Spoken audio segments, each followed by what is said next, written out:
We talk more Cubs news next.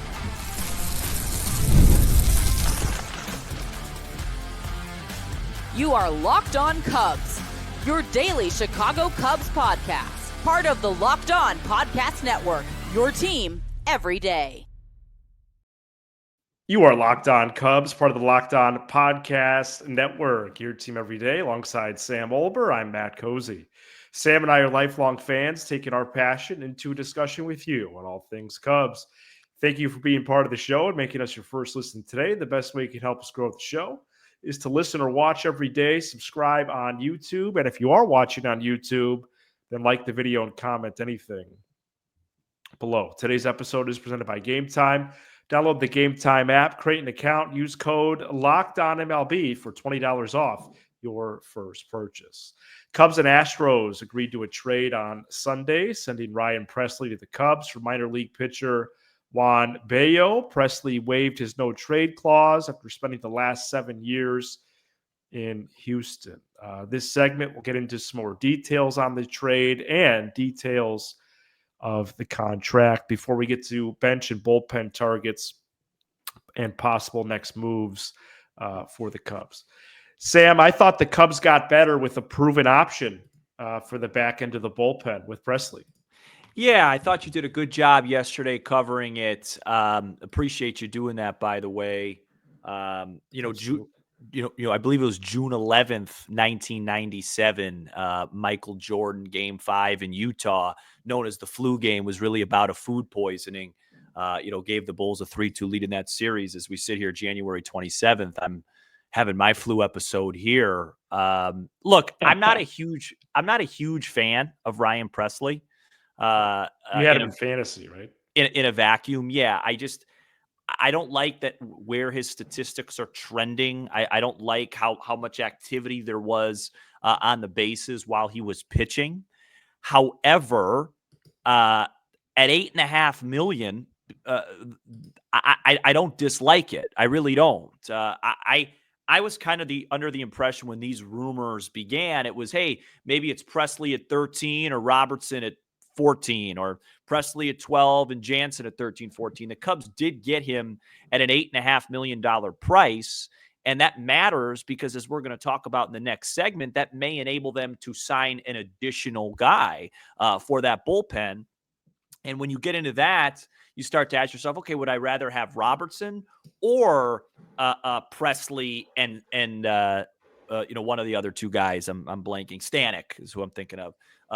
You know what I mean? So with the value, and they gave up a lottery ticket type of guy for him, which I expected. So overall, I'm good with the process. I'm just not totally sure about the player himself. I do like that he wants to close. I like that mentality. I like that he has experience, but I think it's very fair as a fan, even though they have absolutely no similarities in terms of repertoire.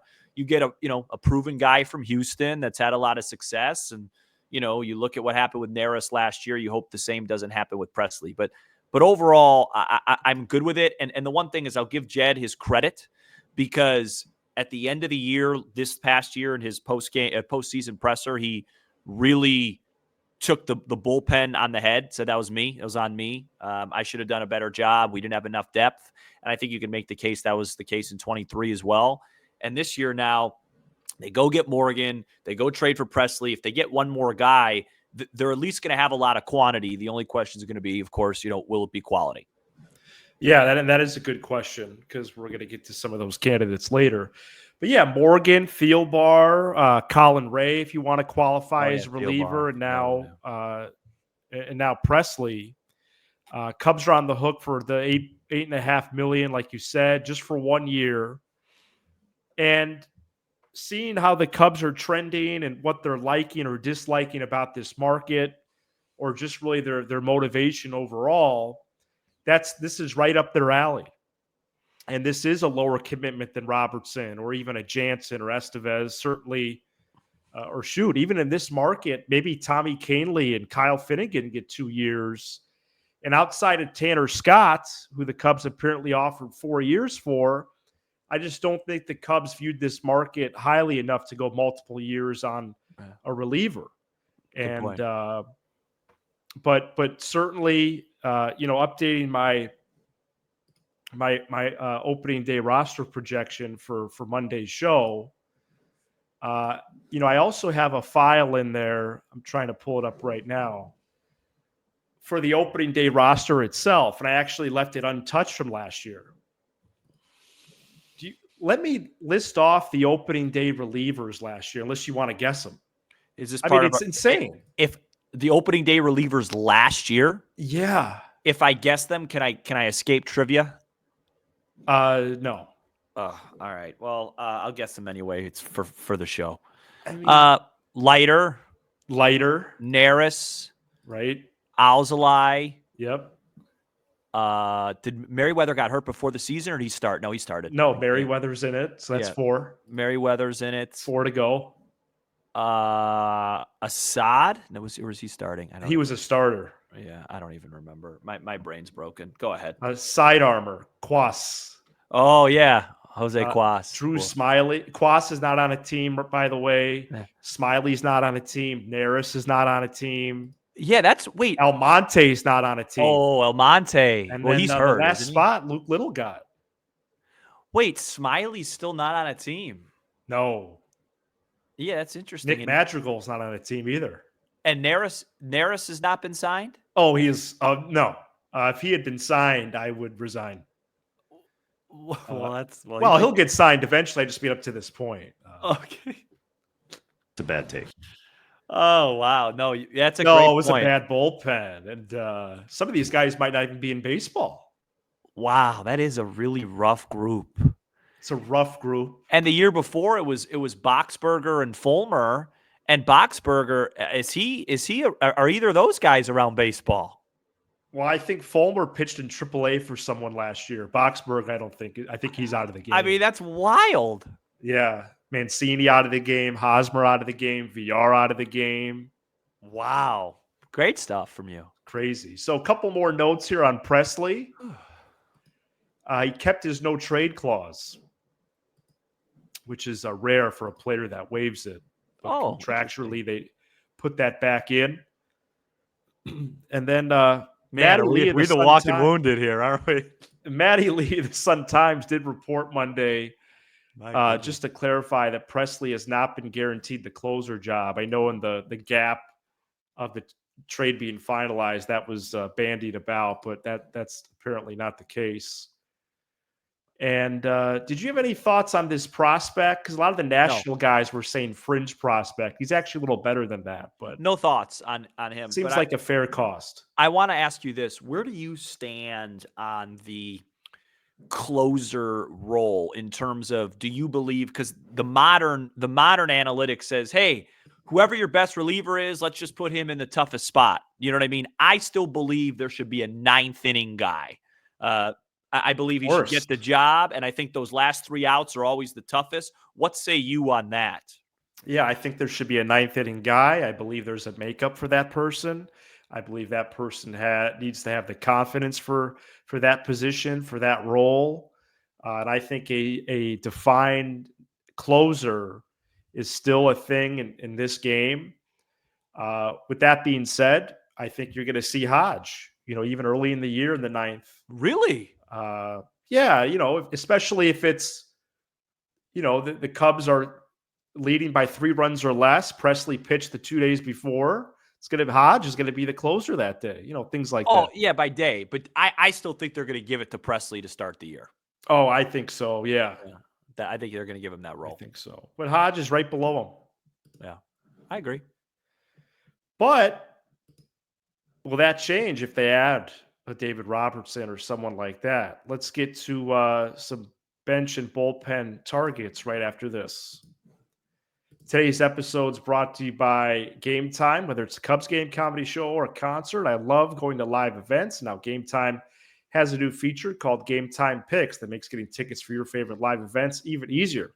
Game Time Picks filters out the fluff to show you only incredible deals on great seats, so you don't have to waste time searching through thousands of tickets with killer last-minute deals, all in prices, views from your seat, and their lowest price guarantee. Game Time takes the guesswork out of buying MLB tickets. The experience of searching for and then buying tickets on Game Time is simple. Plus, Game Time is the only ticketing app that gives you complete peace of mind with your purchase. See the view from your seat before you buy, so you know exactly what to expect when you arrive. Download the Game Time app, create an account, use code LOCKEDONMLB for $20 off your first purchase. Terms apply. Again, create an account, redeem code LOCKEDONMLB for $20 off. Download the Game Time app today. What time is it? Game time. David Robertson and Ryne Stanek have been reported by multiple outlets as being bullpen targets for the Cubs in the last week or so. How do you pronounce it, Sam? Is it Phil Maton? I think it's Phil Maton. Maton, Brooks Raley, and Andrew Chafin were connected to the Cubs as well. And the latest bench connections are utility man Jose Iglesias. And last week over CubsCon, The Athletic reported first baseman Ty France. So that's where things stand right now. I talked about, the Robertson and Presley similarities, really similarities with the group of relievers the Cubs have on their 40-man already. It's a great point. So in that regard, is Stanek starting to pique our interest a little more just because he can top out at 99? Yes, Stanek. So I did a little homework on Stanek before this program this afternoon, just on my computer. And I was just floored at the volatility of his baseball reference page. I mean, every year with this guy, you have no idea. Let me read you his ERAs in the bigs. Please. 5.85, 2.98, 3.97, 3. Oh, that's one team. 5.85, 2.98, 3.97, 5.48, 3.42, 1.15, 4.09, 4.88. I mean, it's all over the place with him. Right. So, but to your point, his repertoire does balance the Cubs better than probably someone of Robertson's skill set. And so, and I do think that matters. Like, I think the Brewers are really good at that. When the Cubs face the Brewers, you'll face a hard throwing righty like a Peralta. Then it'll be a side arming lefty. Then it'll be a slow pitching righty. You get a lot of different guys. So I wouldn't say Stanek is the favorite now, like the guy that I would want more than Robertson. But if that's who the Cubs got, I think a Stanek-Presley combo kind of does what maybe a Kirby Yates would do for you as one, or maybe they're better than what a Robertson would as one. I think that's the way I'm going to decide to look at it if it is the right-hander Stanek. And Stanek's projected ERA per Fangraphs 3.89 for 2025. Got a smile out of you there. Maton is 4.23. I'd say no thanks on him. Well, if I remember correctly with Maton, he was on the Mets last year, right? Yeah, he ended the year with the Mets, finished well. Yeah, I just remember watching the watch-alongs in the playoffs, and I remember every time Stanek actually. Yeah, so did Stanek, but I just remember when Maton came in the playoffs, all the Mets fans were freaking out all the time. I never liked that. No, possibly reunion with Chafin. He walked I was looking at his Savant page. Speaking of looking stuff up, he walked the ballpark last year, but really high strikeout rate. Yeah, Maton had an 8.53 in the postseason last year, 6 games. It's only 6 innings, but still. Oh, that's really bad. So would you say Chafin walked a lot of guys? He walked the ballpark. I believe he's in the second percentile in walks last year. Raley won't be ready until the second half, following Tommy John. And Robertson projects as one of the best relievers in the entire game. How much money do you think he'll get? 3.28. I think he'll get at least 11 per year. Yeah, I actually could be higher. I mean, when you look at what the market is, so how much? Scott's getting 16.5 for his first year, if I remember correctly. Jose Leclerc got 10. And do we still not know what Yates is getting because of Minter got 11? No, we don't. Yeah, so if Minter got 11, Robertson should get 12 at least. Right.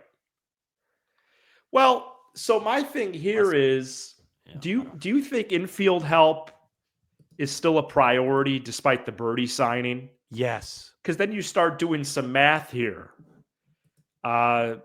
Iglesias hit 402 against lefties last year. He played third, second, short. France struggled last year, but at 274 with 20 homers and 22 for the Mariners. Cubs are at about 208 million for the luxury tax. No, I have concerns about first base. There are indications that the Cubs are going to have a luxury tax payroll this year of 230 M's. But what seems to be getting lost, Sam, is that actually might be on the last day of the year,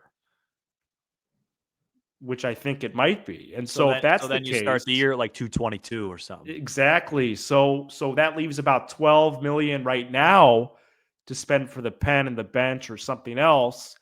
And I think Stanek and Iglesias together definitely cost 12. So are we just rolling out? We're going to roll out Bush every day versus lefties. Is that the plan? Well, as of right now, that seems to be the plan. Okay. But Birdie could play first. Yeah, I'd rather Bush versus a lefty than Birdie playing over there. I mean, you need a little power from that spot. I mean, the guy who would really Iglesias doesn't play first. No, and well, he can't hit for power either. The two dudes who would really hit lefties well that could play first are Canna and Turner. Right. You know, Ty France's lefty profile doesn't jump off. Is there a world where Canario they could convert him and have him take some reps over there and he could play a little? Like, again, I'm not anti-Bush playing versus lefties. I'm not. In fact, I encouraged it last year.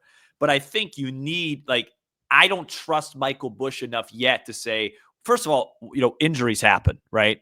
Like right. If something were to happen to PCA, it's like, okay, Alcantara is probably going to go and he's going to play that position, and that's where you go. And then, you know, or right. Tucker goes and plays center, Seiya plays right. Like, there's a plan there. The Cubs don't have another real plan at first base right now, especially from the right side. So I'm a little bit concerned about that. I'd like to see that get solid, unless their plan's John Birdie, which, you know, I don't, you know, I'd like a little more pop from that. Well, and maybe we get clarity when the Birdie and Presley moves are official. Maybe Hoyer speaks to reporters over a Zoom, and then we get clarity on that. Like, hey, Jed, are you going after a right-handed hitting first? And I like John Birdie, by the way. I wasn't there for that show. I like Birdie, but not for Fur. No, I would be surprised if he was the right-handed hitting first baseman, wouldn't you? So, yeah, I would go as far as to say shocked.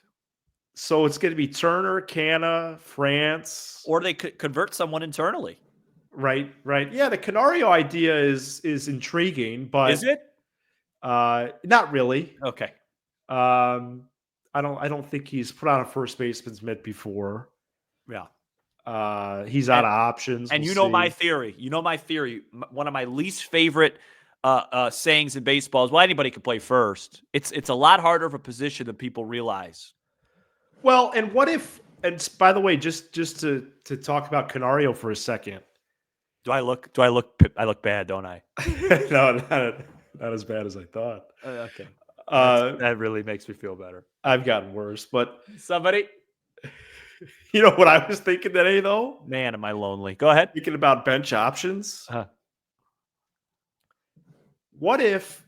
And they need to get like a Ty France. Don't get me wrong. Do they? But maybe they don't get someone for the third, second, and short because Birdie has that role.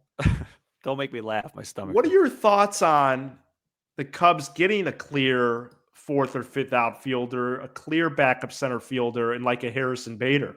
No. The Cubs have a fourth outfielder.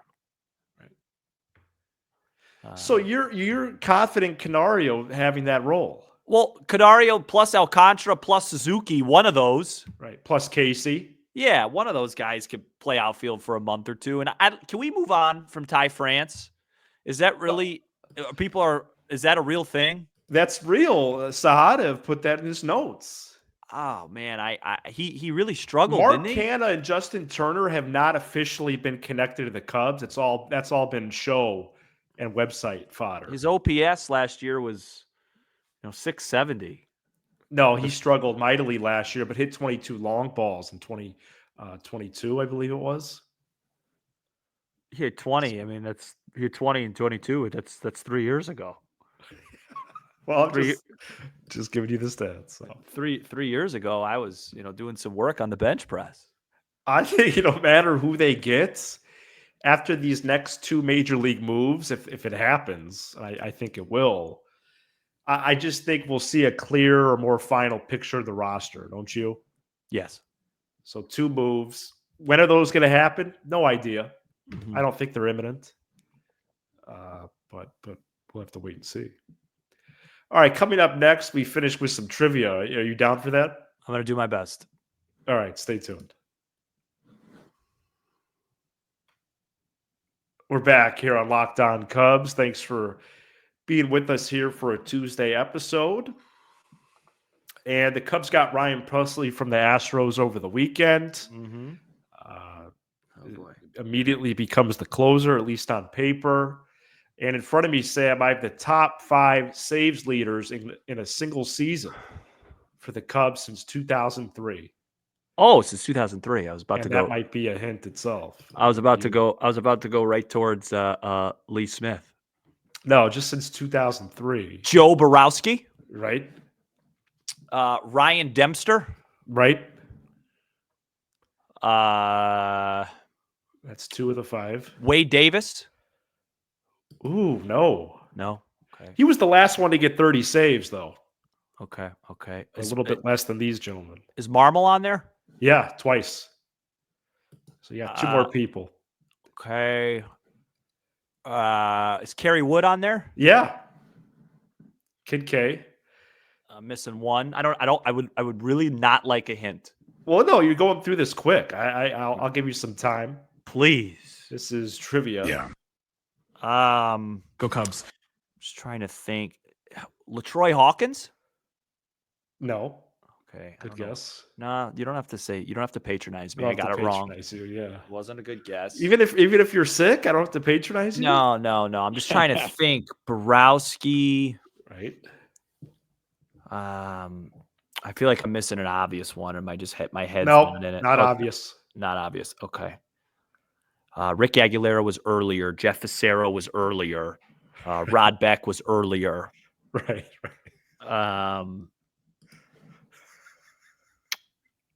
Al Fonseca was before that. I can give you a year. No, I'm right there. We got plenty of time. I'm gonna get No, there. I think you're gonna get it. I'm just because they were so bad for so long. Right. During those times. Oh, wait a minute. Hang on a minute. 2015. Was it Hector Rondon? Nope. No, it's not Pedro Strop. Those are no. Oh man. But you're I guess I need a hint. you're getting warmer because you're in. So you said 2015. It's close to that.